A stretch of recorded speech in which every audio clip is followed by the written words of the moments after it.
Bonjour, aujourd'hui je suis en compagnie de Muguri, de Seb et de Médoc. Bienvenue dans cet Extra Life, un double Extra Life consacré évidemment au lancement des nouvelles consoles, donc la PS4 et la Xbox One. On aura une première partie, on s'intéressera vraiment aux consoles elles-mêmes, et une seconde partie, on s'intéressera davantage aux jeux vidéo de lancement. Bienvenue dans Extra Life.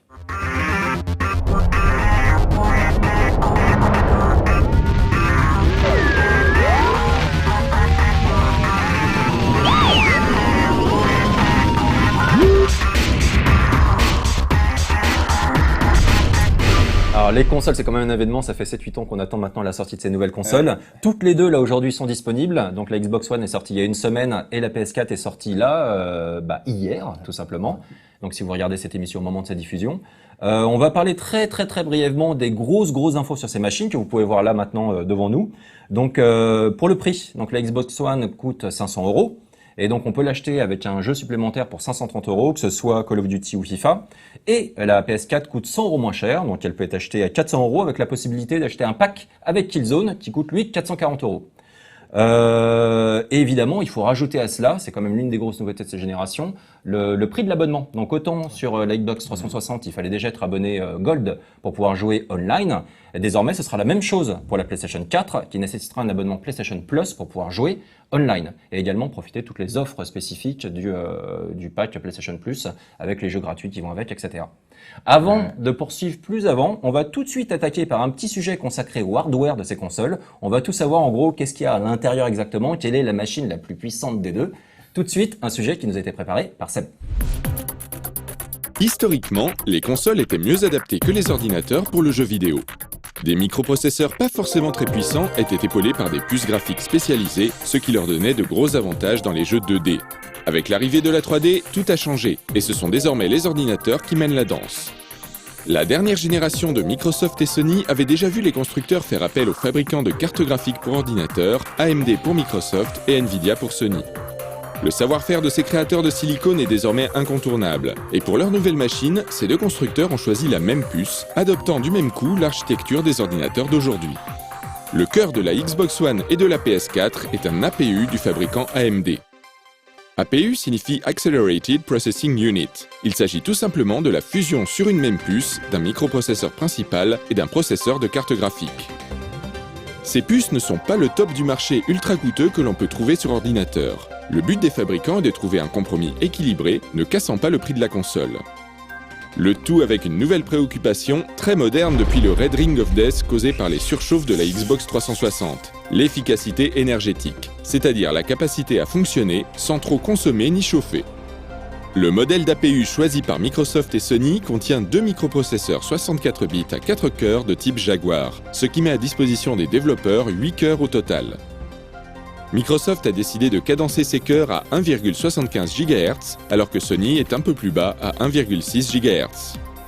Comparé à celui d'un ordinateur récent, ces microprocesseurs sont bas de gamme. Mais comparés à ceux des Xbox 360 et PS3, ils sont d'une autre trempe et représentent un énorme pas en avant. Du côté des capacités graphiques, les bases sont les mêmes, mais il y a une différence entre les deux machines. Cette différence est que là où la Xbox One propose 12 unités de calcul, la PS4 en propose 18. Microsoft, pour compenser ça, a augmenté un petit peu la fréquence de fonctionnement en passant de 800 à 853 MHz.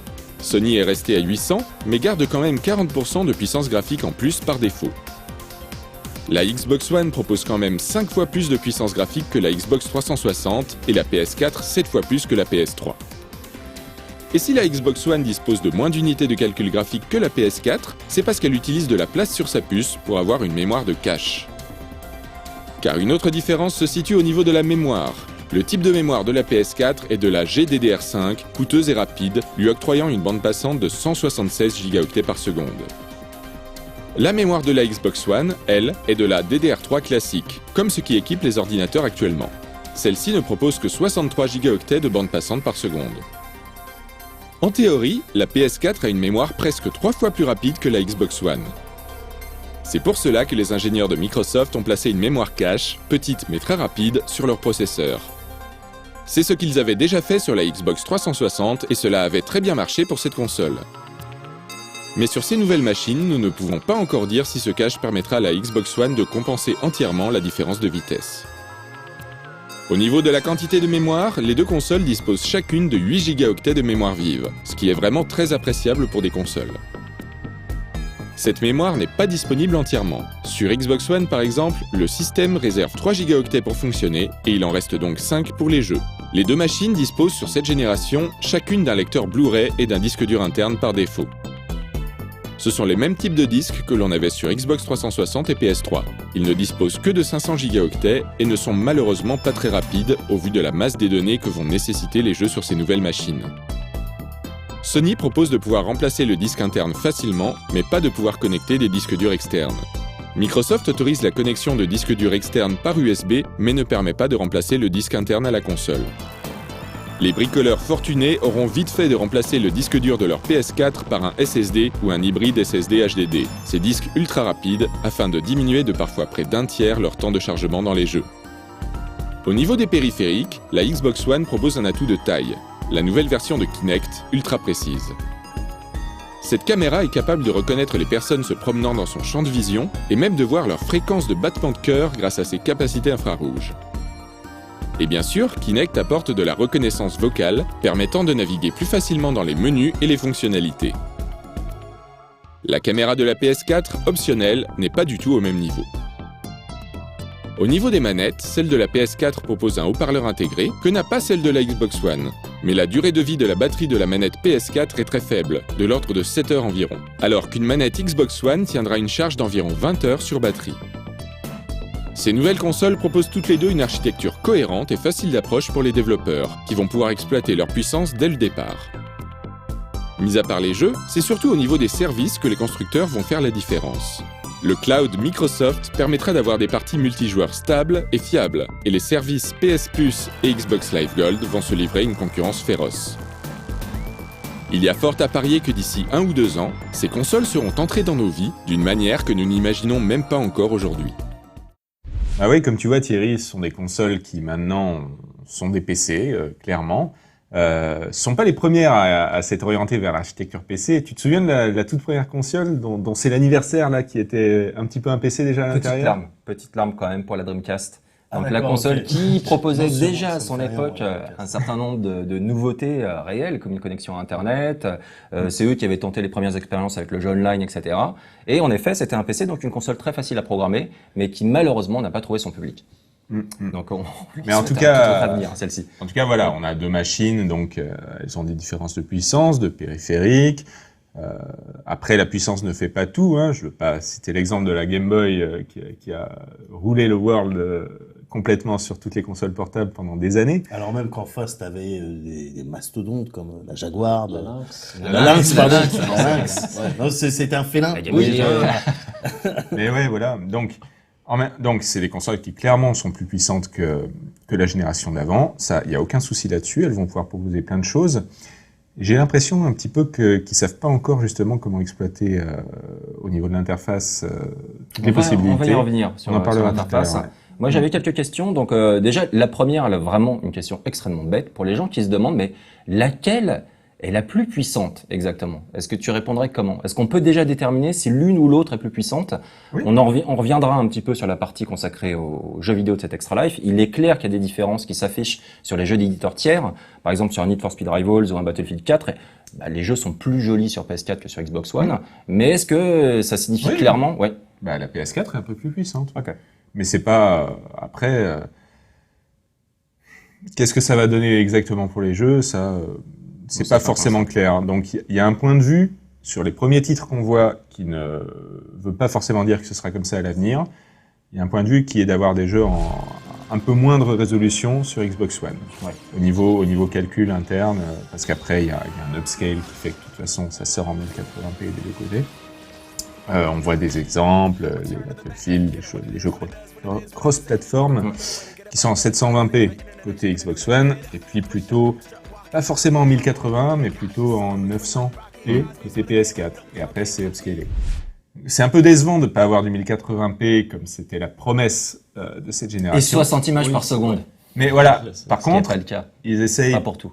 Ils essayent plutôt d'avoir des jeux avec des effets, beaucoup de personnages, comme Dead Rising, hein, qui à la base était plutôt un jeu Xbox 360. Ils savaient pas comment ils allaient faire avec tous ces zombies Ils en ont parlé à Microsoft, voilà, on a un problème. Mais attendez, on a une nouvelle console, là vous allez pouvoir faire ce que vous voulez. Et du coup, effectivement, on a un jeu de lancement avec plein de possibilités. Niveau matériel, on voit, on le voyait dans le sujet, on voit le traumatisme profond de Microsoft avec l'affaire des surchauffes. Oui. $1 milliard provisionnés par Microsoft pour remplacer les consoles. Là, ils n'ont pas voulu jouer avec le feu. Ils ont une grosse machine avec de la ventilation. Ouais, ça, basiquement, Tu c'est regardes un la ventilo, PS4, hein, la machine. là, c'est- Ouais, on le voit là, il y a une espèce de gros ventilo qui fait la moitié de la console là, donc l'air chaud peut s'échapper par là. Juste pour le montrer à la... Oh, c'était le gag, hein. C'est une fausse Xbox One. Par contre, c'est une vraie PS4, on va pas faire le gag avec celle-ci. Bon, Alors, c'était juste pour vous montrer un petit peu la taille de la console. L'occasion de bosser mon acting. Voilà. C'était bien joué. donc, tu remarqueras, Thierry, que la Xbox One a une brique d'alimentation séparée. Ouais. Ce qui n'est pas le cas de la PS4. Ouais. La PS4, donc on connaît l'attachement japonais au niveau du design à avoir des consoles petites, compactes, c'est ça. Et donc dans la PS4, l'Alim est incluse dedans. C'est assez bluffant parce que moi j'ai une réelle inquiétude là pour la PS4. Je me demande est-ce qu'ils vont arriver à tenir leur enveloppe de chaleur? Est-ce qu'il va y avoir des problèmes de surchauffe? Est-ce qu'ils n'ont pas été un petit peu trop ambitieux sur la petite taille de la console? Pour l'instant, parce qu'elle est déjà sortie aux États-Unis, il n'y a pas l'air d'avoir énormément de problèmes là-dessus. On voit des retours sur Internet de la part des joueurs américains. Il y a des problèmes au lancement à la PS4, à la Xbox One. Après, bon, on est sur de l'électronique complexe, donc forcément, il va y avoir des problèmes. Les constructeurs accusent de toute manière à ce Mais, niveau-là les transporteurs, très souvent, pour les problèmes de disque optique. Tu par vois, exemple, de Mehdi, la si Xbox on One. violente les machines, Ouais. c'est pas une bonne idée. C'est quand même fragile. D'accord. Ok. Et après, Après, les constructeurs qui accusent les transporteurs, bon. Ouais, c'est un peu Oui, classique oui, aussi, c'est- mais cette oui, bonne voilà, guerre. voilà. Et a il priori, faudra ça attendre touche pour assez avoir peu de des gens. retours, Ouais. savoir vraiment s'il y a un problème. Pour revenir brièvement sur la puissance des deux machines, j'ai vu que Microsoft, un officiel de Microsoft France, était intervenu en disant « Ouais, mais nous, avec le cloud, on a quand même 300 000 serveurs à travers le monde. Ça veut dire que notre console, au final, est 4 fois plus puissante que la PS4. » Est-ce que ça, Enfin, qu'elle devient 4 fois plus Elle puissante. devient 4 fois plus Par rapport à puissante sa grâce au puissance cloud. sans cloud. Ouais, Voilà. Voilà. C'est du bullshit. Oui, c'est du bullshit. Oui. Voilà. D'accord. Ça, Donc, c'est dit. Non, les fermes de serveurs, c'est très très bien. Hein. Pour moi, je vois un intérêt sur le multijoueur, pour proposer des parties multijoueurs stables, fiables. On voit par exemple sur Killer Instinct, apparemment, au niveau connexion Internet et lag, voilà, ça se passe très bien. Je pense que le cloud de Microsoft va pouvoir permettre de faire des choses intéressantes à l'avenir, mais je ne pense pas que ça va occasionner vraiment un plus au niveau du rendu des jeux. Ça serait suicidaire d'avoir un jeu moins beau s'il n'est pas connecté à Internet. Ça serait vraiment bizarre. Mais d'un Mais autre là, côté, pour ça le- rappelle un peu ce qu'ils avaient présenté Et à la déjà, base avec c'est leur pas forcément console. super Quand possible. ils parlaient du tout connecté tout le temps, Ouais.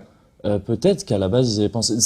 Est-ce que c'est envisageable déjà qu'un jeu profite du cloud pour ses performances pures? Dans l'idée, c'est envisageable ou c'est quelque chose de totalement surréaliste? Je pense que c'est uniquement au niveau de la fluidité sur le multijoueur, c'est-à-dire qu'ils vont pouvoir conserver une qualité graphique équivalente à celle du Non, non, solo. non. On Non, peut ce supposer qu'il que y a- le serveur allégerait la console sur certains... Non. Non, c'est bon.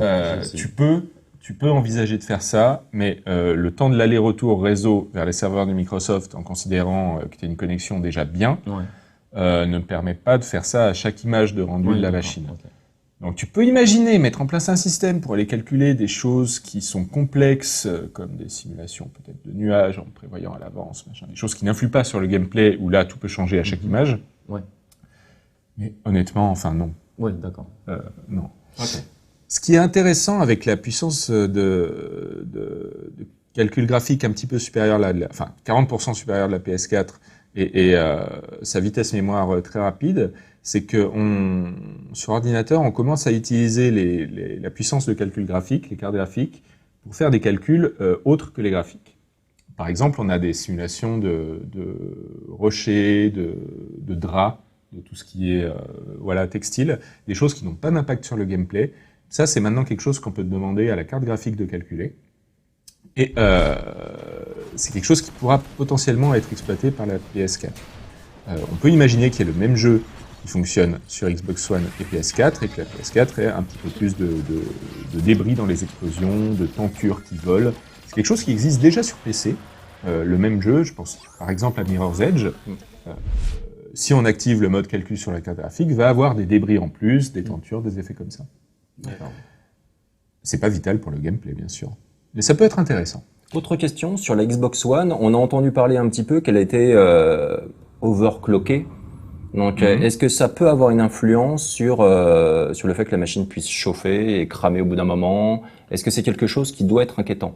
Déjà, est-ce que c'est le cas? Est-ce qu'elle est overclockée?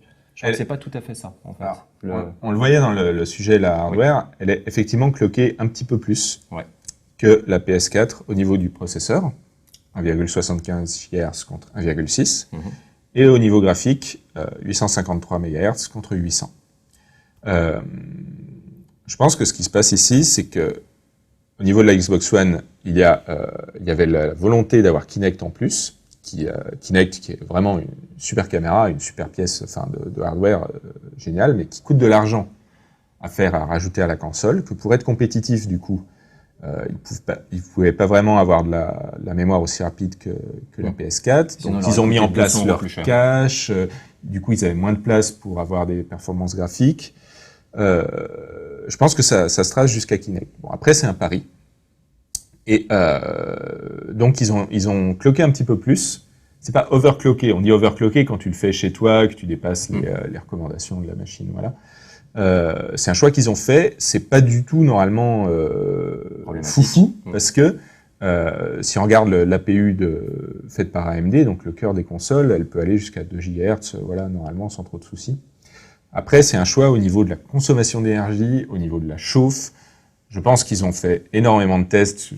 Je pense qu'ils sont traumatisés par le Red Ring of Death. Je pense aussi que la boîte est suffisamment grande et suffisamment ventilée pour permettre ce genre de choses. Il ne devrait pas y avoir de problème spécifique. Justement, on va passer un petit peu à l'encombrement des deux machines. Donc, il y en a une, celle-ci, qui pèse 3,2 kg. L'autre, celle-ci, qui pèse 2,8 kg. Donc, sachant que sur la Xbox One, on doit quand même rajouter ça, qui pèse son petit poids. Et évidemment, le Kinect, qui pèse également son petit poids. Pour vous mettre une petite comparaison, on peut peut-être mettre les autres consoles à côté. Et un truc qui est très important, moi je l'ai découvert genre un peu tardivement, on a commencé d'ailleurs à ranger notre Xbox One Debug de mauvaise façon. La Xbox One ne peut se poser que comme ça. Elle ne peut pas se mettre de façon en position verticale, contrairement à la 360. Alors que là, c'est une fausse. Alors que la PS4, elle peut être positionnée de façon verticale, c'est-à-dire comme ça. Donc ça, je sais pas comment vous êtes organisé dans votre salon, mais l'air de rien, ça peut avoir une petite influence. peut gagner de la place. À titre de comparaison, donc là, ça c'est une Wii U. Ça c'est le transfo de la Xbox One. Bah, écoute, en même temps, ça veut dire que si t'as un problème avec le transfo, tu peux le changer. Il faut le reconnaître. Ouais. C'est vrai. Et là, on a dit qu'il fallait pas verticaliser la Xbox One. Ouais, mais c'est juste pour montrer là comme ça brièvement. Mais en effet, une nouvelle fois, on rappelle, la comparaison, elle doit plutôt se faire comme ça. Voilà.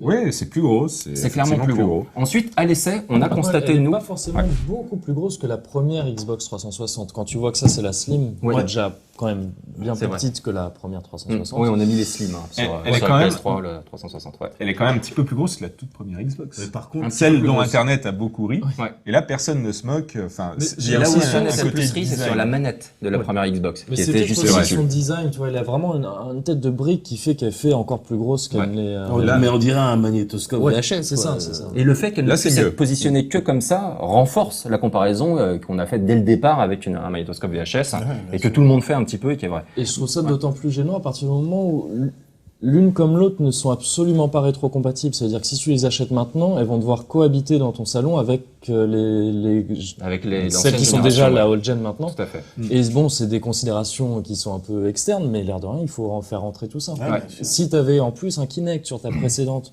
360, parce que je crois ouais. pas que celui-là soit compatible avec la 360, Non. ça veut dire que bon, ça commence à devenir compliqué de jongler entre tous ces gros trucs. C'est clair. Voilà. Et alors donc, la PS3 Slim, j'ai l'impression qu'elle est plus massive que la PS4. Fais gaffe, c'est la mienne, celle.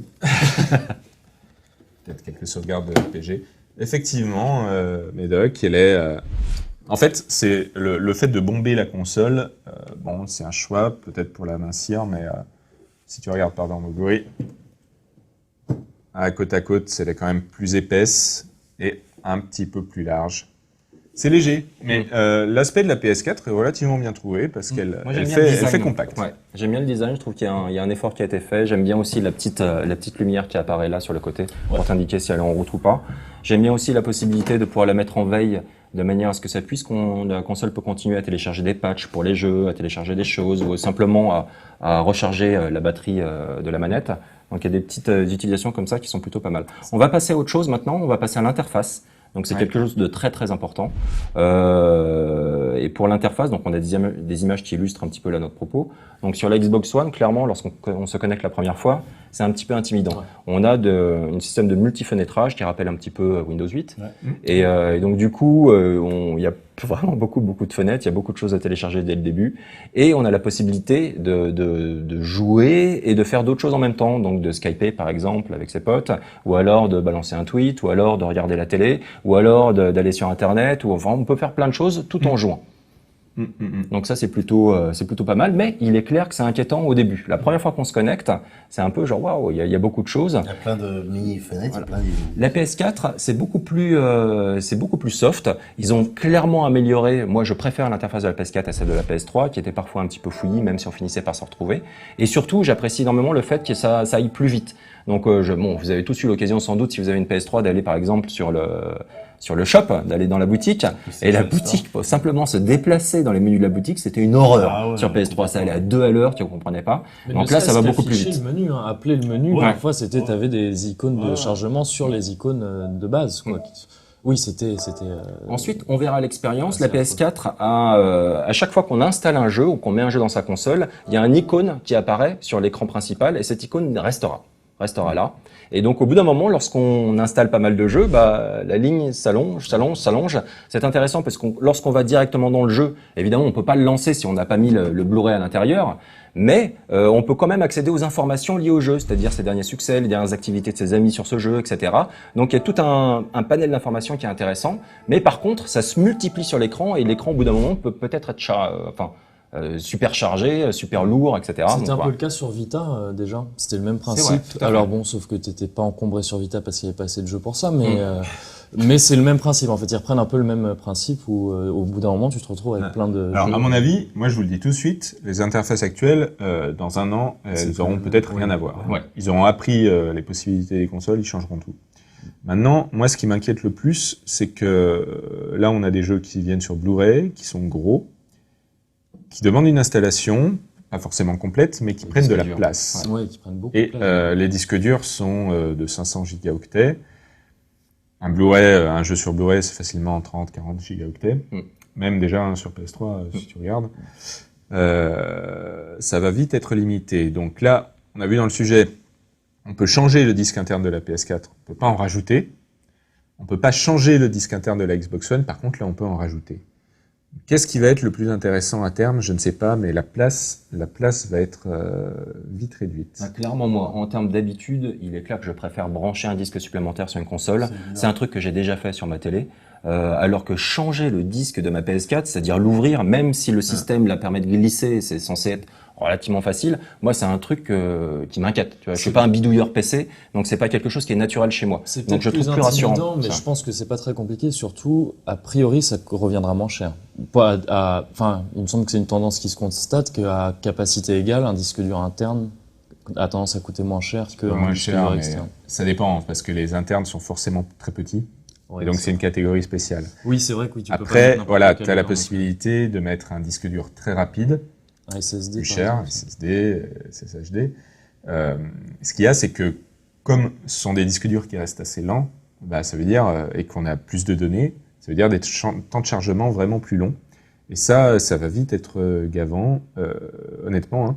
Ce qu'il y a après, c'est que les créateurs de jeux vont être malins, pas charger tout d'un coup, voilà, permettre de faire des choses. Mais le fait de pouvoir avoir des accès plus rapides peut être intéressant. Et à côté de ça, on voit déjà des gens sur Xbox One qui disent moi je mets la télé, une vidéo, machin, parce que comme ça j'ai un truc à faire pendant les temps de chargement. Le fait de pouvoir avoir une activité à côté, on en est là, quoi. Sachant que ça, c'est quand même un gros plus à cette génération, la nouvelle génération de consoles, c'est le fait lorsqu'on met un jeu donc dans sa console, il y a un temps d'installation. Donc il était extrêmement long sur PS3 et 360. Et là, ils ont amélioré les choses. Il était facultatif sur 360. Il était facultatif sur 360, oui c'est vrai. Mais du coup, les temps de chargement réels étaient beaucoup plus importants. Ouais. Et sur les consoles, maintenant, un peu comme sur Steam, on a la possibilité de commencer à jouer alors que le jeu n'est pas complètement installé. Ensuite, la durée d'installation nécessaire première varie selon les jeux. Donc ça peut être genre 20-30% d'installation, et là on peut jouer. Ça peut être 10% et là on peut jouer. Et donc ça oscille entre 5 et 15 minutes de temps d'installation. Et ensuite vraiment on peut prendre le jeu en main. Sachant que sur PS4 ça va quand même un peu plus vite. Donc à l'expérience, l'installation se fait plus rapidement et les temps de chargement sont pas pour autant plus longs que sur Xbox One. Et donc du coup un point pour la PS4 à ce niveau-là. Et donc ensuite, on va passer à autre chose, on va passer au Kinect 2.0 parce que c'est quand même l'une des nouveautés de la Xbox One. C'est ce Kinect tout nouveau qui prend des images en HD, etc. et qui permet un contrôle à la voix plutôt optimal, plutôt pas mal. Ouais. Mais il y a peut-être des soucis qui vont avec. On va voir ça tout de suite avec un sujet qui nous était préparé par Médoc. Entamée avec la précédente version de Kinect sur 360, la marche vers le futur du jeu vidéo se fait de plus en plus concrète grâce à la Xbox One et son Kinect 2.0. Pourtant, les vastes blagues ayant essayé de tirer profit de cette technologie n'ont vraiment pas facilité la tâche. On se souvient encore avec amertume et venin de Kinect Joyride, Steel Battalion, Fable de Journey ou encore le jeu des BZ tout pourri. D'autres titres en revanche arrivaient à peu près à tirer leur épingle du jeu, comme le Diabolical Pitch de Grasshopper, le Happy Action Theater de Double Fine ou bien les Dance Central. Aujourd'hui, c'est à un Kinect beaucoup plus précis et performant que nous avons affaire.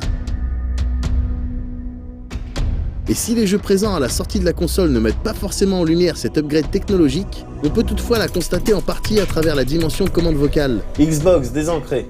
Il est ainsi relativement facile de se balader d'un écran à l'autre, de switcher d'application, d'en lancer bien évidemment, et ce uniquement à la voix, avec un résultat plutôt satisfaisant.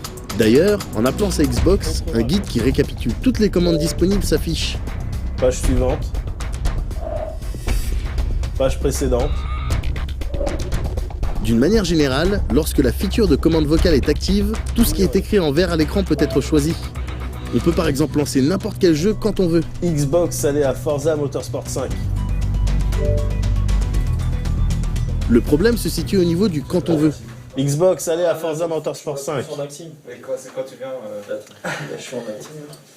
Xbox allez à Forza Motorsport 5, putain. En effet, mettons que vous ayez une personne d'humeur narquoise dans votre entourage, cette dernière peut lancer Lococycle en plein milieu d'une course importante dans Forza ou d'un passage tendu dans Dead Rising 3. C'est une course importante là que tu fais? Ouais. Ouais. Ok. Xbox, allez à Lococycle. Ah le bâtard!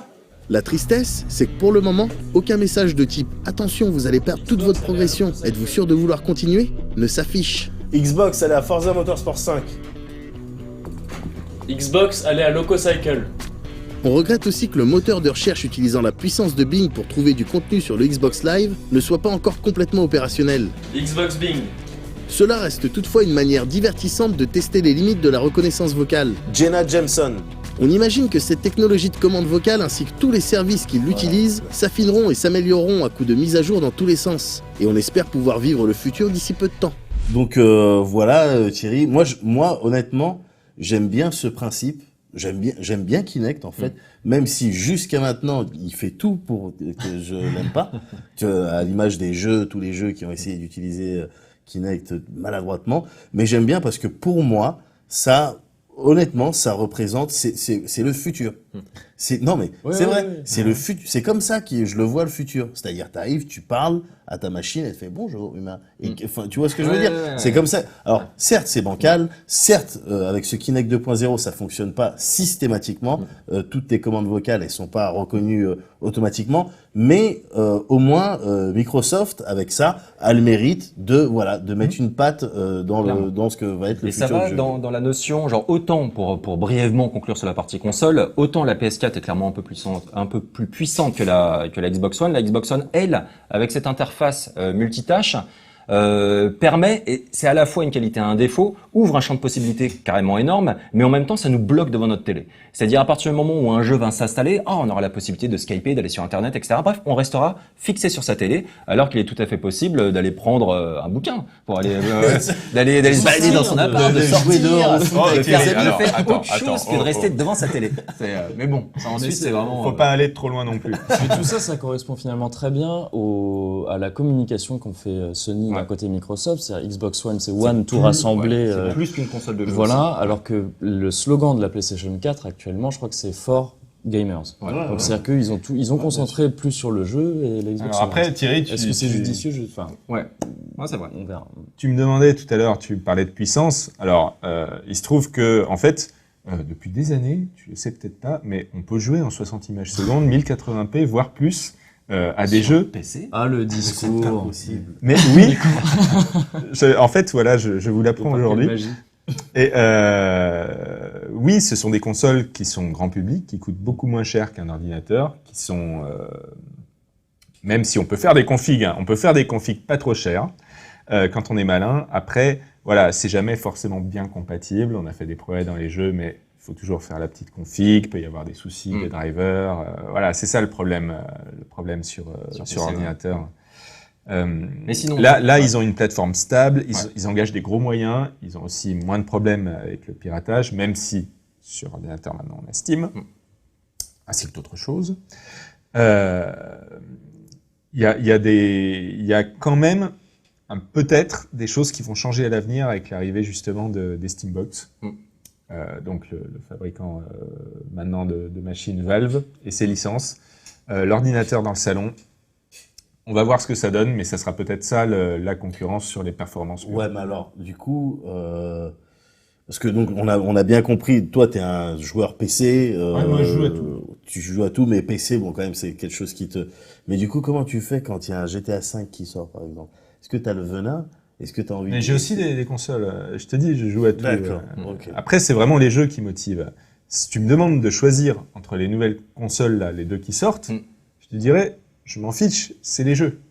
Transition parfaite. Maintenant, on va aborder dans la deuxième partie de cette émission justement les jeux disponibles au lancement et évidemment on reviendra sur certaines spécificités des consoles comme les manettes, donc on n'a pas encore abordé, qui sont essentielles et également le partage de vidéos qui sont au cœur des deux machines et en particulier la Xbox One. On attaque la deuxième partie de cette émission avec toujours Moguri et Médoc et Oung qui a remplacé Seb. Donc maintenant on va s'intéresser aux jeux, l'essentiel quand même des nouvelles consoles, aux jeux du lancement de la PS4 et la Xbox One. Mais également, avant de s'attaquer aux jeux, on va parler des manettes. Voilà, la manette de la Xbox One et la manette de la PS4. Et clairement, c'est deux excellentes manettes. Ouais. C'est là, pour moi, il y a pas photo. C'est compliqué de choisir laquelle est la plus sympathique, sachant qu'il y a des petites différences quand même importantes. Moi, une différence qui est pour moi essentielle, c'est le fait que celle-ci propose des piles. Donc, il faut mettre des piles à l'intérieur, mais il n'y a pas de batterie rechargeable. Donc, c'est-à-dire que c'est payant par défaut. C'est payant, Ouais, voilà. C'est un add-on. Et donc, en gros, si on veut acheter une nouvelle manette, donc une manette Xbox One supplémentaire plus la batterie rechargeable, ça coûte quand même 80 €. Donc ça coûte bonbon, alors que la manette PS4, elle, donc possède une batterie rechargeable, c'est-à-dire qu'on la connecte avec un cordon, avec un micro USB à sa console, elle se recharge, on enlève le cordon et ensuite on peut jouer. Par contre, on ne peut pas jouer super méga longtemps, on peut jouer à peu près 7-8 heures a priori, et alors que la durée de vie de la manette Xbox One est plus importante. Ouais. Donc, mais moi j'aime bien quand même le côté batterie rechargeable, je trouve que c'est quand même un confort qui est important. Ouais, mais il me semble aussi que le cordon qui te file par défaut est encore une fois extrêmement petit. Il est très petit. Oui, c'est du mini USB, enfin t'en oui, bien sûr, mais ça énerve tout le monde. Mais c'est justement, si t'en trouves partout à 1 €, pourquoi ils t'en filent pas un plus grand par défaut? C'est ça, il n'y a pas de petites économies, tu vois. C'est comme ça. Mais ouais, mais non, parce que quand t'as envie de jouer, quand tu joues tout seul, donc on a nos routines quand on joue tout seul, c'est-à-dire que pendant qu'il y a une manette qui se recharge, bah l'autre on la vide en jouant. Mais quand tu as envie de jouer à plusieurs, la dernière fois je me suis retrouvé, je voulais jouer avec un pote à Diablo 3.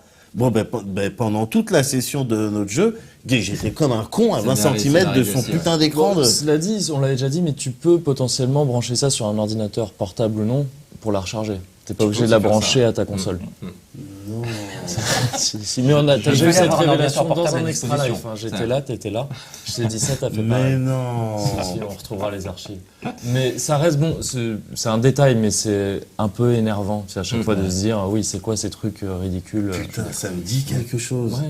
Sur les différences essentielles également entre les deux manettes, donc il faut savoir que la manette Xbox One propose des triggers qui sont sont vibrants. Donc c'est vrai que sur un jeu comme Forza 5, c'est vraiment intéressant, ça donne des sensations qui sont très agréables. En revanche, sur la manette de la PS4, on a ce petit pavé tactile qui est utilisé dans certains titres pour simplement donner une direction ou appuyer pour valider quelque chose.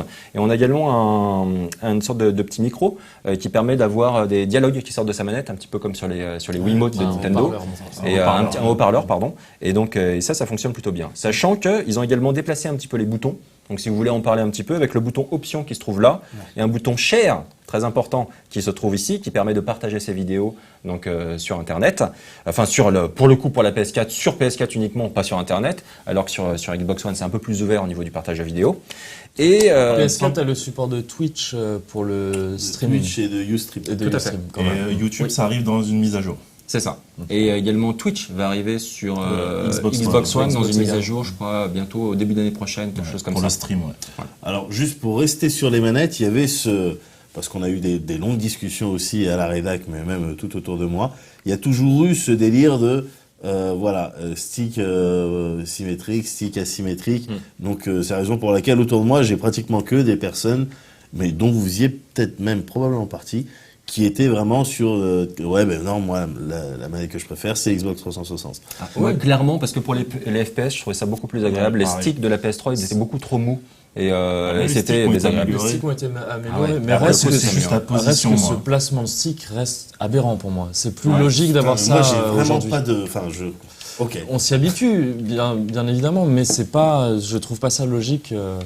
Ah, pour moi, c'est deux très bonnes manettes. Après, vraiment, la différence, c'est la position du stick qui fait que je préfère celle de la Xbox One, quoi. Mais vraiment, la manette de la PS4, elle est très bien. moi, mais en effet, Ouais, c'est ouais. agréable. Ouais.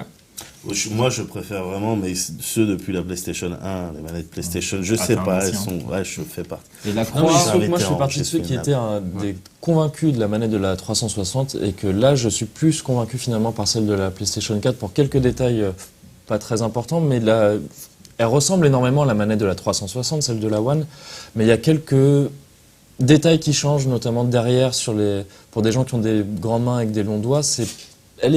Elle se prend pas exactement de la même manière. Il y a moins de place pour les doigts derrière, c'est un peu plus gênant. Et ces gâchettes-là sont pas placées exactement de la même manière. C'est quelques petits détails qui peuvent faire que c'est...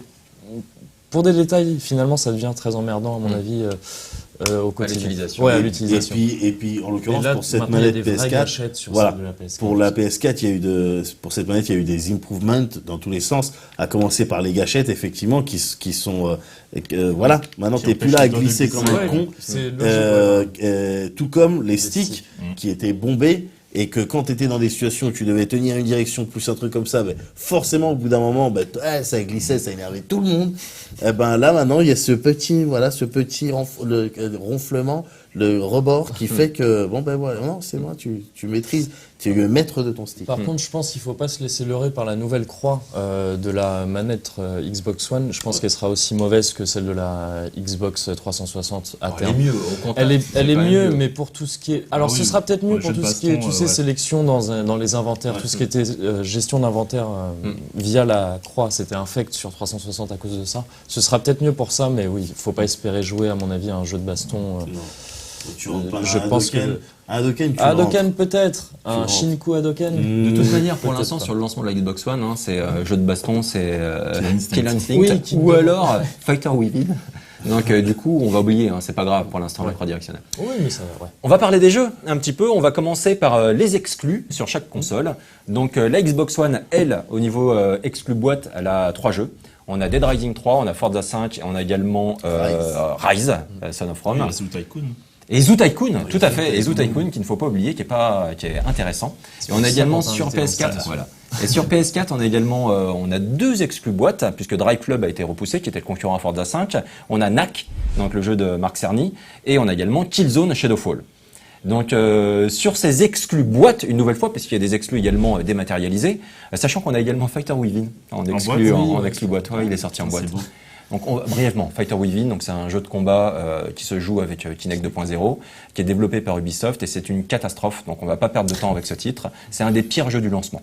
Donc voilà, avec un autre titre, bon, on reviendra plus tard, qui est un jeu de sport. Je sais pas si tu as eu l'occasion d'essayer NBA Live. Non, pas encore. Bah, j'attends que tu me files la version, comme ça je vais m'amuser. Ouais, c'est bizarre. L'éditeur a tendance à rechigner à envoyer les versions de ce jeu-là. Je sais pas pourquoi. C'est peut-être parce que sur Metacritic aux États-Unis, il doit être à 30%. Mais je sais pas si t'as vu. Enfin, 3 jours après la sortie du jeu, ils ont balancé un communiqué pour s'excuser, quoi. Ouais. Pour s'excuser pour tout le mal qu'ils ont fait. Pour s'excuser pour tout le mal qu'ils ont fait, ils ont dit qu'ils allaient faire des mises à jour gratuites pour essayer d'améliorer le truc.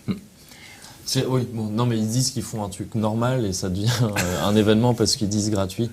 Donc ça devrait être le cas normalement. On le sait, pour les jeux de lancement, c'est jamais des jeux exceptionnels, mais par contre, c'est des jeux qui sont censés être un petit peu des benchmarks graphiques, c'est-à-dire, on attend une grosse claque. On n'attend pas forcément un jeu qui déchire, qui soit super novateur. On attend la grosse claque, le truc qui justifie le fait qu'on vient de claquer 400 ou 500 euros pour s'acheter une nouvelle machine. Peut-être une petite nuance avec la One, dans le sens où on pourra attendre aussi, plus que des benchmarks graphiques, des jeux qui justifient vraiment le Kinect. Aussi. Mais dans un premier temps, parce que là, on est vraiment dans la partie vraiment jeu-jeu, moi, ce que je veux, c'est une grosse claque, quoi. C'est-à-dire, ok, je viens d'acheter une nouvelle console, genre, il me faut un jeu qui soit beaucoup plus beau que sur PS3 360. On va commencer par les Xbox One, est-ce qu'un jeu, visuellement, se détache pour vous sur tous ceux qu'on a cités? Ouais, clairement. Moi, ça serait Ride, pour moi, ça serait Dead Rising. Ah, c'est marrant, ça. Tu vois? Alors, pour moi, mon avis, Forza 5 en effet un jeu magnifique qui tourne. Pour le coup, c'est vraiment la promesse de la next-gen en 60 images par seconde et en 1080p. Donc ça, c'est agréable. Par contre, comme vous le verrez, comme vous l'avez peut-être déjà vu dans la critique, il y a un gros souci de contenu. Le contenu est vraiment largement inférieur à celui de Forza 4. Et en plus, ils ont mis un système de micro-paiement qui est extrêmement agaçant. Donc au final, c'est pas un jeu qu'on va conseiller forcément. Alors il reste Rise, Son of Rome et Dead Rising 3, donc parce que Zoo Tycoon et Fighter Within, on n'en parle plus, et Zoo Tycoon est un peu à part. Rise, Son of Rome, c'est un jeu qui visuellement en effet est plutôt joli, mais moi c'est pas une grosse claque. Je trouve ça joli, mais techniquement, je trouve que c'est assez impressionnant quand même. Il me semble que il sort en 900p natif, au lieu d'aller chercher le 1080p à tout prix, mais tu as vraiment des effets qui sont convaincants, une gestion, t'as pas d'aliasing, tout ça. Ouais, les visages, la manière de gérer des détails comme les vêtements, c'est vraiment très convaincant. En fait, le jeu est super beau. Et je pense que c'est très propre tout ça, c'est juste que artistiquement, c'est ultra générique. Et du coup, ça marque pas. Ça te reste pas en tête, tu dis, ah, c'est joli, mais... Mais vraiment, d'un point de vue purement technique, je le trouve quand même assez convaincant. À 2 ou 3 exceptions. C'est là où ça pêche. Ah non, par contre, oui, c'est pas. Non, mais il faudra que les gens attendent la critique, donc faite par toi, qui arrive dans le prochain classé 18+. Il faut que tu apprennes à racoler les gens, Thierry. Tu sais pas. Si tu veux savoir comment on les racole, tu me demandes. C'est simple, dans le prochain classé du plus, on aura les critiques de Killzone, de Dead Rising 3 et également de Rise, Son of Rome. Donc ça va, quoi. Alors voilà, justement, Dead Rising 3, là où en tout cas pour moi, j'avais l'impression que, ok, on est sur une nouvelle génération de consoles, c'est tout simplement, pas au niveau des visages, ni même des textures. Non, c'est juste le nombre de zombies qu'on t'affiche, le nombre de zombies différents qu'on t'affiche. C'est bien de préciser, parce que dans Rise, par exemple, les visages sont très beaux, tu as 3 modèles. Voilà. C'est pas 60 images. Ah non, c'est clairement pas 60 images secondes du tout, mais il n'y a pas des drops à 20 qui sont vraiment honteux. On parlera de jeux honteux techniquement, en particulier pour la PS4 et sur un certain NAC. Mais voilà, sur Dead Rising, c'est évidemment donc le nombre et le nombre de skins aussi de zombies différents. Et l'absence de temps de chargement, enfin je veux dire pour une série comme Dead Rising, c'est quelque chose qu'il faut noter quand même, tu vois. Donc c'est, moi à travers ce jeu, parce que les autres je les ai vus, il y en a certains j'y ai joué, mais moi c'est à travers celui-là que je me suis dit, ok on est passé, on a atteint un stade un petit peu au-dessus. Et du coup, vraiment une nouvelle fois, là on parle uniquement des exclus, sur les exclus, moi c'est Dead Rising 3 sur Xbox One que je conseille. C'est voilà. Je pense que c'est le plus intéressant. En termes de gameplay, c'est le plus fun, même s'il n'est pas parfait. Visuellement, il y a quand même un upgrade et on se dit, en voyant le jeu et le nombre de zombies affichés à l'écran, que ça tourne, mais clairement pas sur une PS3 ou une 360. Et c'est ça qu'on attend des nouvelles machines. On va maintenant passer à la PS4 et les exclus de la PS4. Donc, on va commencer par, pour moi, le jeu qui a un peu la claque graphique quand même, c'est Killzone, Shadowfall. Donc le jeu n'est pas parfait, il reste très classique, sa direction artistique est assez passe-partout par moment, mais au niveau des effets de lumière, des effets visuels, du réalisme des visages, etc. Et d'un point de vue gameplay, de l'ouverture des niveaux et du fait que le joueur ne soit pas dirigé systématiquement par le bout du nez, c'est quelque chose qui est très agréable. Et moi j'ai été très surpris également, donc pour le coup c'est un jeu qui utilise la manette de la PS4, donc on a un drone qui nous accompagne, un drone qui est vraiment essentiel au gameplay du jeu, et donc il y a certains niveaux qui sont complètement plongés dans l'obscurité, où on doit envoyer son drone devant soi pour qu'il éclaire les différentes parties. Et là, ce niveau-là, c'est limite, je comprends pas qu'il n'ait pas présenté à l'occasion de l'E3 ou des premières conférences PS4, parce que pour le coup, visuellement, c'est vraiment impressionnant, c'est épatant. Et donc du coup, avec ce drone, on peut donner un petit coup comme ça sur le côté, et on va lui dire, genre créer une tyrolienne, un petit coup vers l'avant, et là on va lui dire, bah c'est plutôt, mettons en mode attaque, vers le bas, crée un bouclier devant moi, et vers le côté, va pirater cette station informatique. Et donc c'est plutôt bien utilisé, avec une validation qui va avec les différents boutons, etc. Et l'utilisation de la petite lumière ici qui indique un petit peu l'état de santé du joueur ou sa position dans le jeu. Et s'il est dans les menus ou s'il est dans le jeu, etc. Et donc ça c'est plutôt pas mal. Donc Killzone, moi je trouve que c'est un bon jeu benchmark visuel. C'est pas un grand FPS. C'est le cas de tous les Killzone. Enfin, Killzone 2, Killzone 3, c'était ça. C'était des vitrines technologiques qui montraient ce dont était capable la PS3. Enfin, Killzone 2, je crois, il y a eu un petit scam. Hein. La première vidéo de présentation de Killzone 2 était presque plus jolie que Shadowfall. Là, faudrait revoir parce que là, on a les souvenirs. Faudrait revoir, mais sur les autres exclus, on a également. Excuse-moi. Shadowfall me paraît plus remplir son contrat de jeu benchmark, mais sympa à jouer quand même pour une console que Rise, par exemple, qui lui, ok, il est joli, mais à côté de ça, il y a rien du tout. Et tu joueras 6 heures et ce sera fini.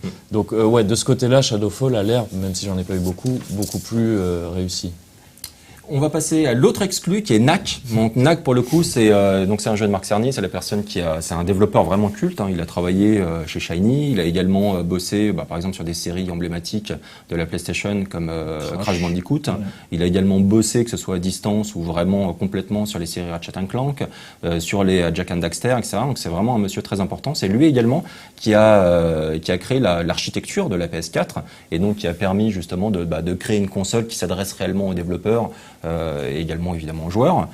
Et donc il est derrière Knack. Et Knack, donc c'est un jeu de plateforme, d'action-aventure, où on dirige un personnage qui est capable d'accumuler dans son corps des matériaux spécifiques pour pouvoir grossir ou rapetisser et acquérir des pouvoirs spécifiques. Le problème, c'est que le jeu 1, il est super laid.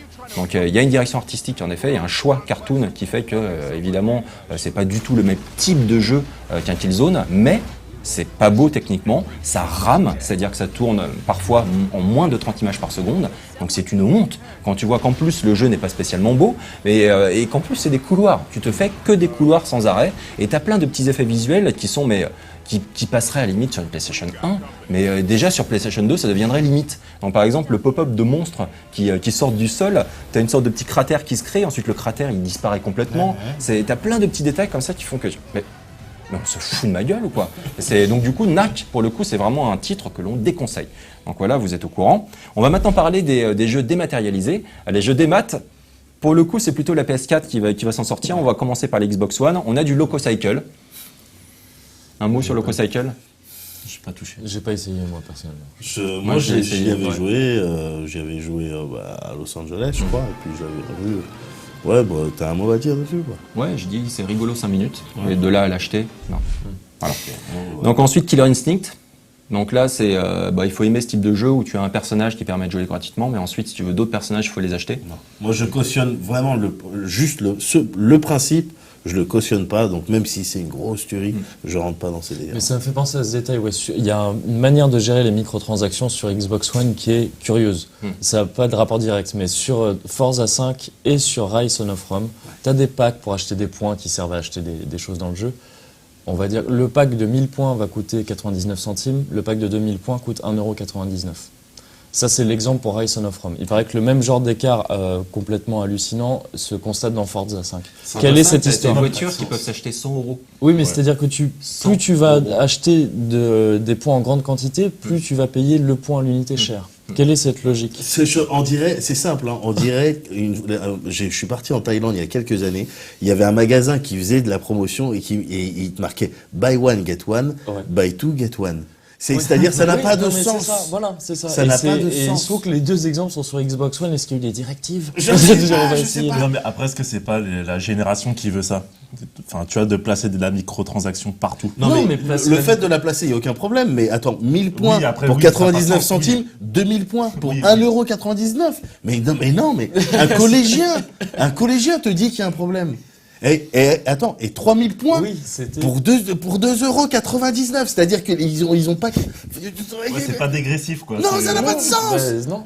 Ça n'a pas de sens. Donc c'est un détail, mais c'est bizarre. Voilà. Et quand tu dis que c'est un petit peu la mode en ce moment, et peut-être le mode de consommation d'une nouvelle génération de joueurs, c'est aux joueurs, pour le coup, là, de faire en sorte que ça change. c'est clair. Donc il suffit de ne pas acheter ces contenus supplémentaires, et les éditeurs vont revenir sur ces modèles-là. Pour Forza, je sais pas, mais pour Rise, c'est absolument indispensable. en tout cas. Moi, de ce que j'ai compris, Forza, c'est limite nécessaire si tu veux avoir une bonne caisse. Ouais. Ça, c'est Enfin, c'est que beaucoup tu plus prends génial. tellement de temps horrible pour Forza 5. Voilà, tu prends tellement de temps à gagner de l'argent dans le jeu qui te pousse à acheter de l'argent avec ton vrai argent. Sachant que le temps que tu passes dans le jeu, tu le passes sur une quinzaine de circuits, soit 2 fois moins de circuits que dans Forza 4, et avec très peu de véhicules. C'est-à-dire que tu grindes pour de vrai. C'est-à-dire on refait sans arrêt les mêmes niveaux, c'est horrible. Tu vois, c'est le plaisir de jeu, il est plus là. Donc vraiment, ça c'est pas bien. Que vraiment ils ont pensé leur modèle économique vraiment pour les microtransactions. Le fait de te faire gagner peu de sous, c'est pas les seuls jeux. Enfin, NBA 2K intègre ça aussi. On va y venir justement on va finir sur les exclus des deux consoles. Et donc pour tout ce qui est dématérialisé, on a également Crimson Dragon, qui est une suite spirituelle à Panzer Dragon, qui était juste énorme, excellent. Crimson Dragon, c'est vraiment une déception. Xbox Fitness, on s'en fout. Power Star Golf est plutôt sympathique. Et puis voilà. Sur la PlayStation 4, c'est autre chose. Donc quelque part, on a moins de jeux, en tout cas moins de nouveautés, mais déjà, de base, donc on le rappelle, donc les deux machines maintenant pour jouer online, il faut payer. Donc il faut payer à peu près 50 € par an, donc soit 5-6 € par mois. Et donc c'est le cas également sur la PlayStation 4. Donc il faut s'abonner PlayStation Plus pour pouvoir jouer online, mais on bénéficie quand même d'une offre, c'est-à-dire que régulièrement on a des jeux qui sont donnés, et pour le coup, voilà, tous les mois il y a un ou deux jeux qui sont donnés à la fois sur PS Vita et sur PS3. Ouais, c'est 2 jeux par machine, il me semble. 2 jeux par machine. 2 jeux PS3, 2 jeux Vita et donc 2 jeux PS4. Voilà, donc ça c'est plutôt bien. Les 2 jeux PS4 seront... Alors pour l'instant c'est Resogun, il me semble. C'est Resogun et Contrast. Voilà, c'est là où je voulais en venir. venir. Quelque part, peut-être le meilleur jeu de la PS4 au lancement, c'est Resogun. C'est un shoot. Vraiment bien. Ouais, c'est excellent, et pour le coup il est gratuit. Donc ça c'est vraiment très très bien. Il est gratuit si vous êtes abonné, sachant que lorsqu'on prend la console, on a quand même quelques semaines d'abonnement gratuit. 15 jours, et voilà, 15 jours, quelque chose comme ça.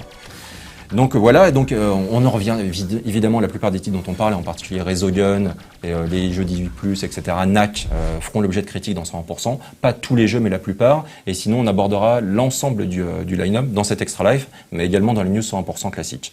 On va maintenant passer donc, mis à part Resogun, on aura également Flower, Sunshapes, Escape Plan et Flow, qui vont être upgradés visuellement pour la PS4. Donc ça, c'est un plus, mais c'est des jeux qu'on connaît déjà. Donc, mais Soundshapes gagne vraiment à être découvert. Je milite pour ce jeu.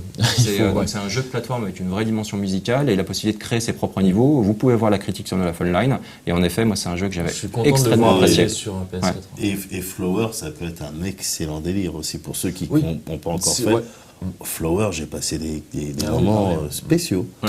Donc ça veut dire qu'il y a 6 axes dans la manette PS4. Oui. Je pense qu'ils ont pas pu faire autrement. Pour Flower. Parce qu'on se posait la question tout à l'heure.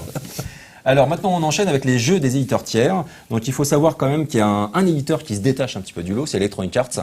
Electronic Arts qui propose pas moins de, combien j'avais mis, 5 jeux. 5 jeux sur les machines de cette génération. Un jeu sur 3 vendu aux États-Unis, un jeu EA, il me semble. Ouais. Donc ça c'est vraiment pas mal. Donc 5 jeux, donc 4 portages, donc des jeux qui sont également sortis sur PS3 360 et une exclue. Slash catastrophe, qui est NBA Live 14.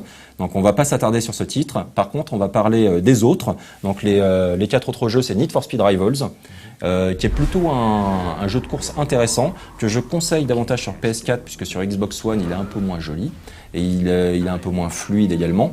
Et par contre sur PS4, c'est donc évidemment c'est pas du 60 images par seconde malheureusement, mais c'est plutôt joli avec des effets de feuilles qui volent dans tous les sens, des effets de lumière intéressants, des textures assez variées. Il y a quand même pas mal de bugs visuels, mais par contre le principe, le gameplay même du jeu est intéressant avec un système de pari, c'est-à-dire qu'on est en course, on peut choisir une carrière flic ou une carrière pilote clandestin, et ensuite on a une série d'objectifs, et plus on reste en jeu, plus le niveau d'alerte si on joue à un pilote clandestin des flics augmente, et donc du coup plus on ramasse de points. Mais par contre, si on se fait choper par un flic, on perd tous ses points. Et donc il faut à un moment donné décider soit d'aller déposer ses points dans une planque, mais ensuite de revenir à un niveau d'alerte qui sera moins bon et donc de faire moins de points sur la partie suivante, ou alors de prendre le risque de poursuivre le plus longtemps possible avec de plus en plus de flics qui sont après nous. Mais par contre, une fois qu'on va dans la planque, là c'est le jackpot. Le jeu, pour moi, est plutôt sympathique. C'est pas une tuerie, mais c'est un bon titre. C'est pas un titre honteux. Et il fait pas vraiment partie, d'après ce que j'ai pu voir, de ces titres qui te disent vraiment « Ah, je suis vraiment sur Next Gen ». Non. Il est pas assez... on l'a vu, honnêtement, ça tourne sur 360 voilà, PS3. Moi, j'ai vu le... On pourrait presque se le dire. Ah ouais. En lycée, quand même. Ouais, non, mais on dirait, en fait, ça, finalement, ça tourne sur 360 PS3. Je dirais pas non, c'est impossible. Disons que c'est pas forcément celui que tu vas montrer à tes potes pour dire « Regarde, j'ai acheté une nouvelle console, regarde, c'était fou ce qu'elle peut faire ».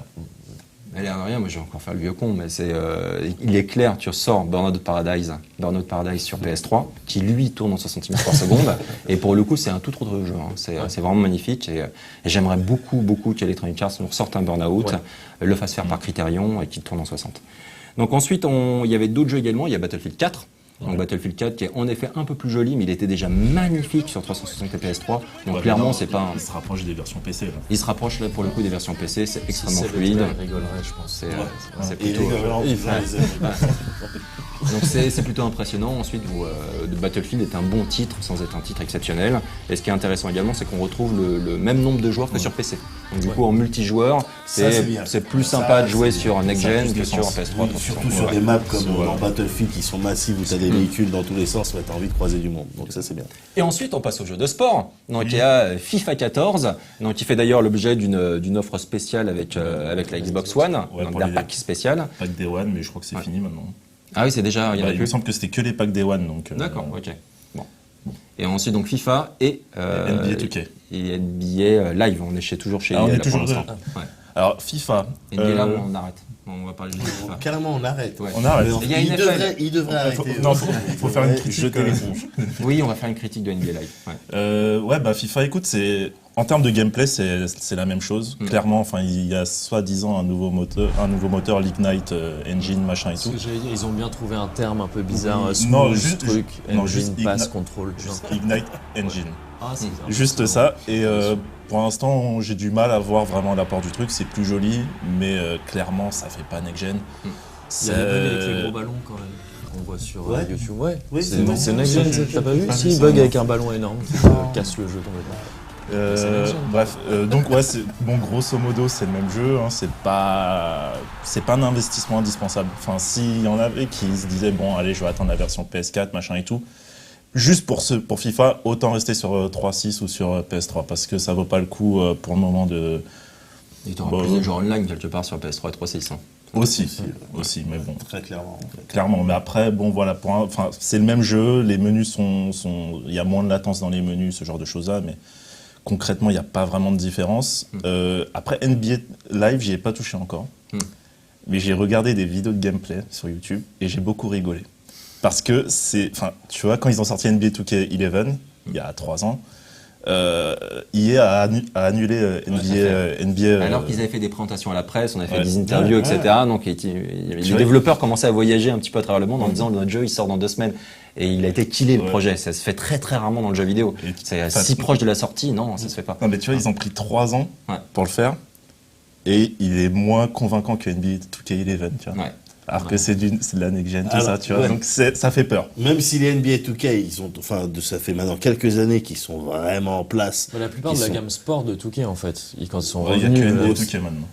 Oui, non mais il y a eu 2K avec... Il y avait NFL. Le tennis, si j'ai oublié le... Ah oui, Top Spin. Top Spin, ils sont arrivés quand même à un moment donné sur le sport en disant bon c'est chez nous maintenant. Ouais, mais pour le coup le basket c'est chez eux, quoi, tu vois. Ah oui. Donc même s'ils ont vraiment un level élevé, effectivement le live, mais j'ai entendu que des blagues en fait dessus. Ça fait mal parce que le live une nouvelle fois, il sort uniquement sur PS4 et Xbox One, il n'est pas disponible sur PS3 et 360. C'est-à-dire que c'est un jeu qui a été a priori développé et pensé pour la next gen. Donc ils arrivent à un niveau si bas. Oui, ça ensuite c'est pas sûr, ça peut être une décision commerciale. Parce que chaque année, ils devaient relancer le truc et chaque année, un mois avant la sortie, il annulait. Donc je sais pas si il a été développé spécifiquement. Mais ouais, non, mais le truc, il est minable. Il est minable, donc... On va parler justement plutôt du bon jeu NBA 2K14, qui est une des claques de la next-gen. Est-ce que tu es d'accord avec ce constat? Parce que j'y ai pas joué pour le coup, mais j'ai vu des vidéos, c'est juste spectaculaire. Non, franchement, pour moi, c'est le jeu qui justifie l'achat du next-gen. Parce que bon, Killzone, je vais y jouer un petit peu, ça va être marrant, tout ça. Mais vraiment, NBA 2K, t'as un réalisme en termes de modélisation faciale qui est vraiment bluffant. Enfin, tu vois, genre LeBron James qui fait toutes ses mimiques, qui fait tous ses trucs et tout. Tu dis non. Enfin, tu vois, c'est trop, c'est de la télé. C'est surtout que tout ce qui est retransmission, enfin tout ce qui est habillage, ça fait retransmission télé et tout. C'est vraiment bluffant. Après, en termes de gameplay, ça reste relativement proche. Sauf que là, pour le coup, tu as un vrai nouveau moteur next-gen où tu as une inertie supplémentaire. Avant, les joueurs avaient un peu tendance à glisser sur le parquet. Donc là, tu ressens chaque pas, tout ça. Donc il y a un peu plus de précision, c'est un peu plus exigeant. Mais après, bon, oui, grosso modo, ça reste assez proche. Mais vraiment, pour moi, ça met une claque. C'est vraiment le jeu... Juste pour le niveau de détail apporté à LeBron James, tu peux être sûr que c'est le personnage de toute la NBA sur lequel ils ont passé le plus de temps, les mecs. Kobe Bryant, c'est pareil. Derrick Rose, c'est pareil. Attends, c'est parce qu'ils ont même modélisé les téléphones, tu vois. Enfin, t'as les commandes des speakers, machin et tout. Ouais. Ils ont modélisé les téléphones. Ils ont fait, regardez, on a modélisé l'écran LCD, machin et tout. Tu vois, il y a des trucs, t'en as rien à foutre. Mais tellement les mecs, ils avaient de la puissance, en fait, ils se sont dit, bon, allez, on va faire des téléphones, tu vois. On va faire des combinés, on va faire des trucs, tu vois. Donc, d'accord. Bon, c'est bien. Et donc du coup, celui-là, il faudra vraiment que je le prenne un de ces quatre et que j'y joue. Ubisoft également était présent sur les consoles next-gen avec la sortie d'Assassin's 4, de Fighter Within, donc on n'en parlera pas. Et ensuite de Just Dance 4, bon on en parlera pas, mais c'est un bon titre au grand public, Just Dance 4, il n'y a pas de souci. Donc Assassin's 4. Ouais, j'ai joué un peu. Est-ce que comme NBA 2K14, ça mérite du coup de passer à la next-gen? Non. FIFA, en fait. Il y a j'ai pu voir sur PS4. Ouais, effectivement, au niveau de la fumée, tu sais, quand il y a les batailles avec les canons, tout ça. Ouais, ok, peut-être, oui, les lumières, peut-être. Mais autrement, rien du tout. Le truc que j'avais trouvé sympa au tout début, c'est avec la carte. Ouais. Quand tu rentres dans la carte, déjà pour y accéder, tu appuies sur le petit touchpad là. Et ensuite, tu navigues dessus. Mais ce qu'il y a, c'est que c'est à l'ouest des petits touchpads que tu peux avoir sur un PC portable, par exemple, qui prennent en compte la vitesse à laquelle tu te déplaces et plein d'autres trucs, le fait que tu appuies pour cliquer pour valider des trucs. Là, celui de cette manette-là, il le fait pas du tout, ça. Donc c'est vraiment quand tu te balades sur la carte, tu peux te balader sur la carte, ton curseur sur la carte avec ce truc-là, mais c'est beaucoup plus galère. Et du coup, tu as envie de le faire tout simplement avec les sticks. Donc ça sert à rien, ces gadgets, ça sert à rien. Ouais, il faut bien comprendre que je connais pas les termes techniques et tout ça, mais c'est comme tu dis, c'est vraiment pas l'équivalent, même si on pourrait le croire, d'un trackpad de PC qui t'émule une souris. C'est-à-dire que si tu mets ton doigt, ça mappe pas ton écran sur cet endroit-là. Si tu mets ton doigt à un endroit, il va pas reconnaître ton curseur à cet endroit-là immédiatement. Il n'y a pas d'accélération, comme dit Mehdi. Il faut vraiment pas s'attendre au même genre d'utilisation. Non, pour l'instant, c'est un petit peu gadget. Ça fait office, ou ça fait office de touche select améliorée. Ouais. Mais c'est pas plus mal parce que ça fait du coup un nouvel endroit où tu peux mettre des inputs. Bon, on l'a vu dans Killzone, mais on peut très bien imaginer, d'autres jeux dans lesquels le fait d'appuyer ou faire ça, ça t'évite en tout cas de faire L1 plus R3 plus la croix directionnelle O. On va continuer notre petit tour des jeux. Donc, on a également Warner qui est présent au lancement avec, pareil, c'est comme Ubisoft et la plupart des jeux Electronic Arts. C'est vraiment des titres déjà disponibles sur les consoles de l'ancienne génération, mais avec des petits upgrades graphiques. Donc, on a Lego Marvel Super Heroes, qui est un jeu sympathique, donc un peu plus joli sur les consoles next-gen, et qui rame un peu moins également. Ça, c'est toujours un gros plus. Injustice, Les Dieux sont parmi nous, qui était un bon jeu de combat, qui était plutôt apprécié à la rédac. Donc, il est tout aussi bien sur les consoles next-gen, mais est-ce que ça justifie l'achat d'une PS4, une Xbox One? Clairement non. On a également Skylander Giants, donc, qui est également disponible là, au lancement pour les deux machines. Et on a Call of Duty Ghost qui, comme Battlefield 4, est un peu plus joli, un peu plus fluide sur console. Donc voilà, on a fait le tour là, des jeux disponibles au lancement. On va maintenant faire une petite sélection, c'est-à-dire on va choisir deux jeux. Deux jeux à prendre, deux ou trois jeux à prendre sur chaque console. Moi, sur la Xbox One, je conseille Dead Rising 3, parce que c'est fun et c'est plutôt impressionnant. Et je conseille NBA 2K14 parce que c'est un jeu qui tue. Et ensuite, si vous voulez un FPS, plutôt Battlefield 4. D'accord, ok. Est-ce vous avez quelque chose, un autre jeu ou une contestation pour la Xbox One? Pour le coup, non, je crois, j'avais cru entendre que... dire Fighters Within et NBA Live. Ouais, mais Voilà. lui. Ouais, Voilà. d'accord. Bon. Mais, d'accord, ok. Moi, j'avais cru entendre que Zoo Tycoon, voilà. Bon, Zoo Tycoon, ouais, c'est c'est sympathique. drôle, tout Mais ça, j'ai j'en pas eu parlerai, l'occasion. j'en J'ai pas parlerai testé, dans le ouais. prochain Classique du Plus, dans un 3000 pas plus pour aller un jeu 3 ben plus. voilà.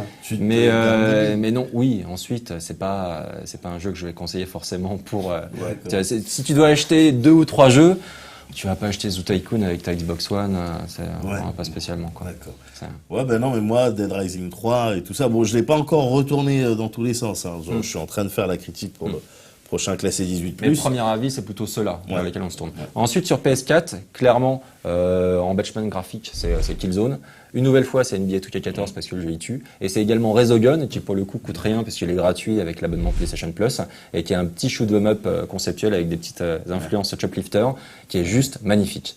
Donc voilà, très rapidement, donc les consoles, là, en 24 heures, la PS4 s'est vendue à 1 million d'exemplaires. En 24 heures, En Amérique du Nord. en Amérique du Nord, voilà. Et en 24 heures, la Xbox One s'est vendue également à 1 million d'exemplaires, mais sur... 32 pays, je crois. il y a une différence de 11 territoires. C'est-à-dire qu'en gros, la Xbox One, elle est sortie en même temps pour faire les gros marchés aux US, en Europe et en Angleterre, alors que la PS4 n'est sortie, donc les chiffres du million, n'est sorti qu'aux États-Unis et au Canada. Et donc là, elle vient de sortir en Europe, etc.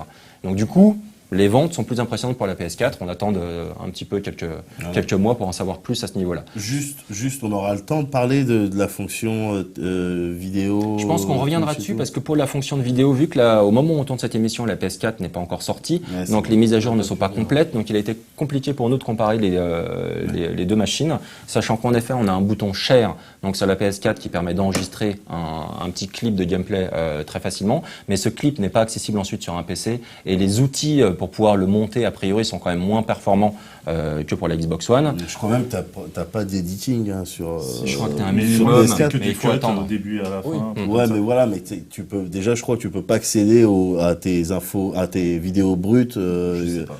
Enfin, c'est ce que Pour j'avais l'instant, lu. là, on peut pas vous dire parce que là, la PS4 n'est pas officiellement sortie, donc les mises à jour ne sont pas complètes. Et clairement, sur tout ce qui est partage de vidéos, c'est une fonctionnalité qui est susceptible d'évoluer avec le temps et avec les nouveaux outils. Et en fonction du succès même de cette feature auprès des joueurs, je pense que ça peut créer vraiment quelque chose d'intéressant. Mais clairement, c'est pouvoir faire son propre gameplay ou ses propres petites émissions de jeux vidéo en ayant juste sa console, c'est quand même un gros plus par rapport à la génération précédente. Ça nécessite pas d'avoir un PC, une carte d'acquisition vidéo ou une caméra pour se filmer, la totale. Pour la Xbox One, en tout cas, tout est fourni avec le Kinect 2.0, etc. En sachant qu'il me semble, contrairement à la Xbox One, la PS4 Sony laisse aux éditeurs le loisir d'empêcher la capture de certains moments de jeu. Je crois que c'est pas le cas sur Xbox One. Ouais, pour éviter Donc, les c'est à spoils, noter, tout ça. oui. Ça apporte beaucoup effectivement beaucoup de possibilités, mais ça va apporter aussi son lot de problèmes et de litiges et de Je sais pas comment jurisprudence. ça se passe en termes de stream. Si quelqu'un stream une partie et que d'un coup il arrive sur une séquence qui peut pas être capturée, ça se coupe d'un coup. Faut Faut les voir contenus que un petit c'est- peu, tu vois, on a entendu ces histoires de personnes qui se sont faites bannir parce qu'il y avait des gros mots, des vulgarités qui avaient été dites. Mais si tu veux streamer un jeu 18+, dans lequel on dit fuck, bitch, eh ben, comment ça se passe? Est-ce que Kinect, il entend, attends, biatch? Ça, on saura avec Tu vois le temps. C'est ouais. clairement, ça va être de l'itération. Et donc, conclusion sur ces nouvelles machines. Qu'est-ce qu'on peut dire exactement? Wait and see. Que l'achat n'est pas indispensable. Ouais, clairement. C'est On est tous d'accord. comme à chaque nouvelle, comme jusqu'ici quasiment à chaque nouvelle génération. de Vision consoles. sur PS2. Oui, c'est vrai C'est qu'il vrai. fut un temps. Kessen. Ouais. Non, mais c'est que d'un côté, au fur et à mesure de l'avancée entre chaque génération, le bon graphique est de moins en moins important. Donc, tu as ça d'un côté qui est moins frappant. Et que oui, il faut toujours attendre parce qu'on attendre sait un déjà petit qu'il y a peu, pas ouais. mal de problèmes techniques, de problèmes de fabrication, qui te Ouais, rendent tes consoles énormément, pas inutilisables. énormément. 1% j'ai lu hein, 1%, pour la dans PS. un Ouais. temps, ouais. Mais ça, c'est déjà massif. Enfin, Oui, ouais, et, on sur en un est, million. elle est à peine commercialisée, quoi. Ouais. Enfin, c'est, Ouais, mais attends, t'as la Xbox One qui raye les jeux apparemment. Ouais, non, mais voilà, il y a un donc il y a problème dans le le truc, truc, mais ça, faut c'est attendre de toute grave, manière, ça, c'est pas grave comme de si télé. c'était nouveau, c'est toujours le cas. Il Ouais. faut attendre. Là, les jeux il y en a des sympas, mais peut-être pas Ensuite, de là à je comprends dépenser que autant d'un coup. Il n'y a Le pas de fait- killer app en fait. Non, il n'y a pas Ouais. de killer app, mais par contre, les consoles ont les Ça mêmes. marque, il y en a au lancement. Donc oui, c'est très rare. Et on a quand même les nouvelles manettes qui apportent un confort confort de jeu genre important et en particulier sur PS4 par rapport à la PS3. Et on a également le plaisir de transférer son compte. Donc lorsque tu prends ton profil Xbox 360, ton profil PS3, tu le transfères ensuite sur la nouvelle machine, etc. C'est toujours un petit kiff pour les early adopters. C'est un plaisir presque C'est fétichiste d'avoir une nouvelle complètement console de toute façon. Ouais, c'est ça. Mais sinon, oui, dans l'absolu, on vous attend plutôt, on vous conseille d'attendre.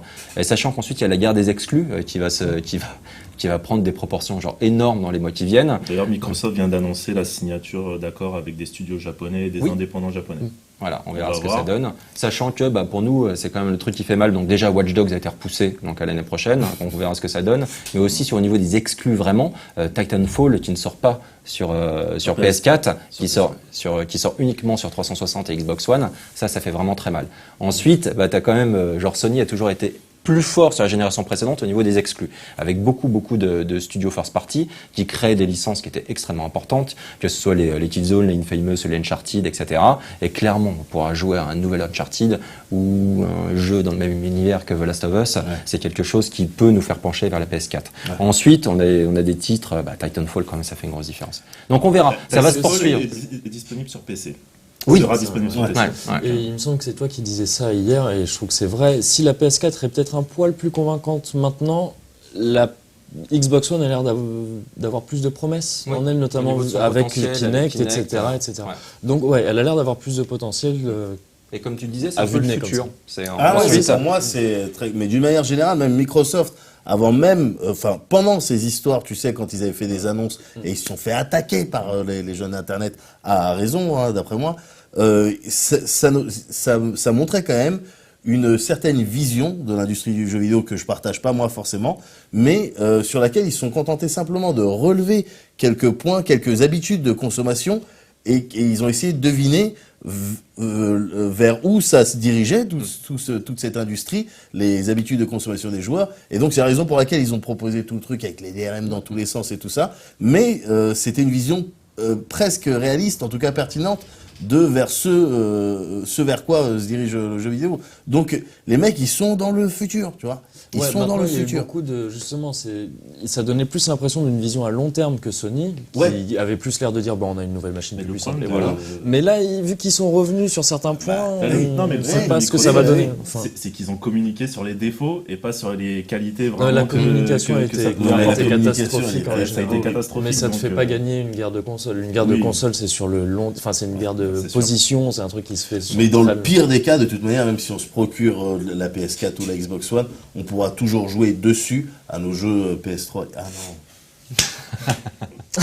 Voilà. Par contre, c'est dommage pour la rétrocompatibilité. Tu peux jouer à la PS4 à partir de ta Xbox One grâce au HDMI. Ouais, ça c'est pas mal. Vas-y, tu vas avoir un putain de lag.